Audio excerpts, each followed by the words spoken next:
This is Uncensored Conservatism, episode 153, and we're looking at Project 2025 and what's in it.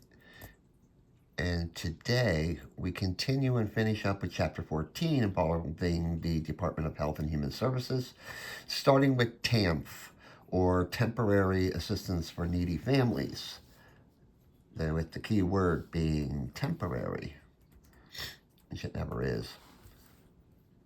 States use TAMF for a variety of welfare programs for needy families, and this is your traditional view of welfare. Since 1996, the federal government has spent over $16 billion annually, with the states kicking in another $14 billion annually to serve about 2 million people. It requires that states engage 50% of single-parent households in at least 30 hours of work, 20 hours if the child is under age 6, but most states waive the rule. In fact, work requirements for welfare assistance apply to only 22% of all the money given out. That means that for 78% of the outlays, there are no work requirements. The problem is compounded by the fact that if you are in the program, you more or less also qualify for food stamps with little or no demonstrated need for them. Now, to reverse the cycle of poverty, there are 3 proven solutions: marriage, healthy family formation, and no single-parent pregnancy, especially for teenagers. TAMF ignores these priorities. For example, there is a teen pregnancy prevention office that does not address high-risk sexual behavior, and the default fallback is, you guessed it, abortion. Compounding the problem is most of the funds granted to the programs end up in the hands of sub-grantees, many with an agenda of not preventing teen pregnancy. Project 2025 notes that there are 400,000 children on the waiting list for foster care, and there are another 100,000 children awaiting adoptive parents. This is a crisis that should be addressed. Faith-based adoptive services and foster services, which have a great track record, are unfortunately the subject of lawsuits preventing them from doing their jobs. This should make no difference because a faith-based organization will not place a child in a home with 2 daddies or 2 mommies because of their religious beliefs. This should not be a hindrance to their work. HHS actually contracts with private agencies to do the work of placing children in homes. Health and Human Services personnel don't actually do this. And many of these contracted agencies are complicit in the illegal immigration crisis facing the country. Unaccompanied minors at the border should be the responsibility of Homeland Security, not Health and Human Services. Aid to families with dependent children was established in 1935 by this guy to assist single-parent families suffering financial distress because the husband or father died. Within 2 decades, the bulk of recipients were families where the father or husband abandoned the family, not through death. Today, nearly 1/3 of all households with children do not have a father, with 1/4 of them scheduled to receive some kind of child support from that father. Project 2025 supports a tax credit similar to the Earned Income Tax Credit, to induce payments of child support orders. Another way to ensure payment of child support by absent fathers is through forced visitation. Texas did this, and support payments increased as a result. Yet another solution to force child support payment is to use a phone app linked to a bank account that would automatically make the payments to the custodial parent. Of course, prevention of so-called unwanted pregnancies and the resulting single motherhood can be achieved through better education at the high school level. You prevent a broken marriage by not getting into a marriage until you're mature enough to handle that marriage and all that it entails, including bringing up children. A pro-fatherhood message is a must. 41% of children are born without a father in the house, and it's worse in the black community at about 69%. The program used in Florida that notes the importance of fatherhood recognizes there are sometimes difficult financial situations and addresses fathers who come from fatherless households themselves has been showing some positive results. Now, here's what I 100% agree with: eliminate Head Start. This has an annual budget of $11 billion, and for what? There's evidence that 25% of enrolled students were subject to abuse at some time, or in some cases, released to the wrong person. Some were left unsupervised. That's not protection of a very vulnerable low-income population of children, and it's also not educational.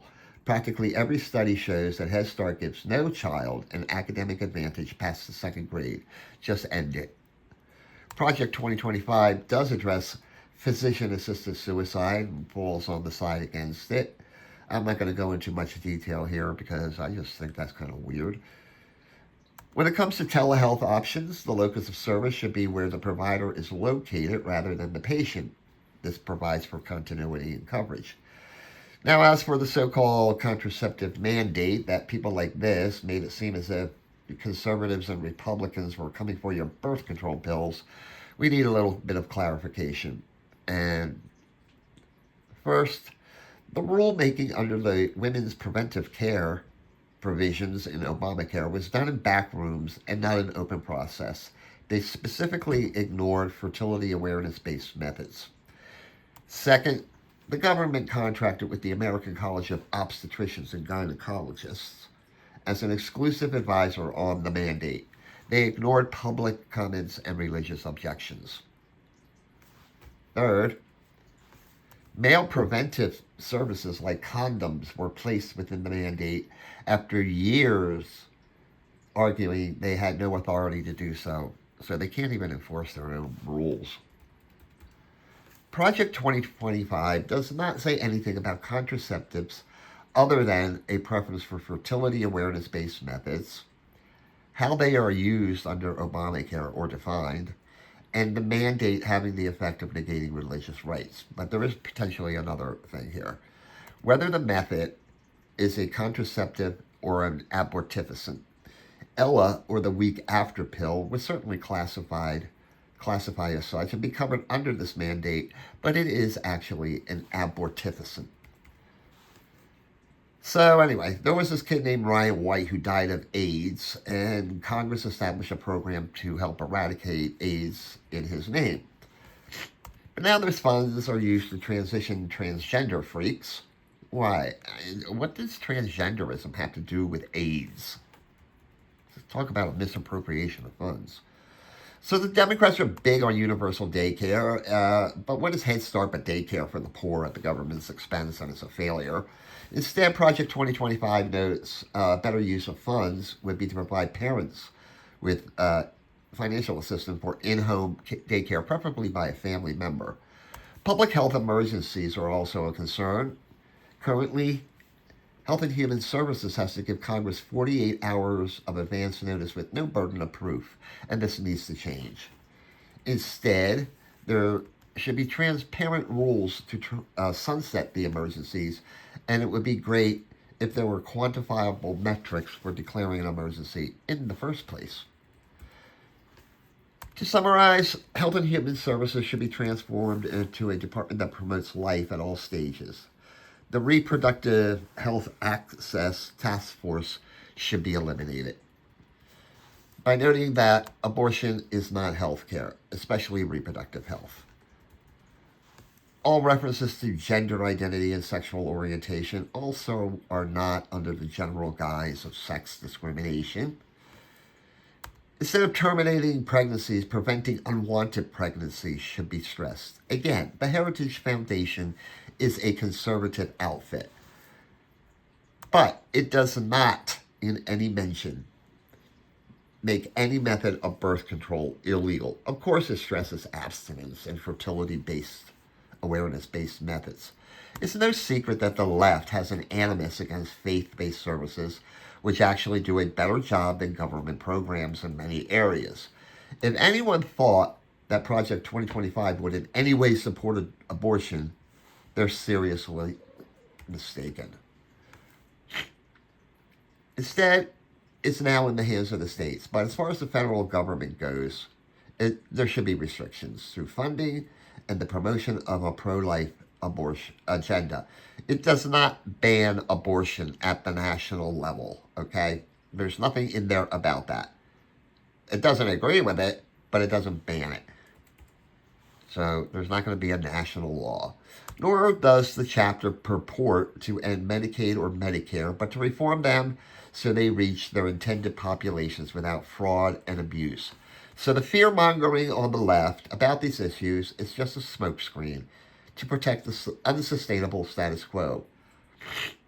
When these guys decided Dobbs, they threw the issue of abortion back to the states, where it rightfully belongs, which means these people need to get the hell out of the way. Let Planned Parenthood rely on their extensive network of donors and patient fees, and let the states decide the rules for Medicaid, and let the elderly make their own decisions regarding their health care. And that's it for Chapter 14. Medicare and Medicaid are not being eliminated, and contraception will not be banned. Who suffers? Head Start, transgenders, and Planned Parenthood. And that's it for today. Have a great one and a more pleasant tomorrow.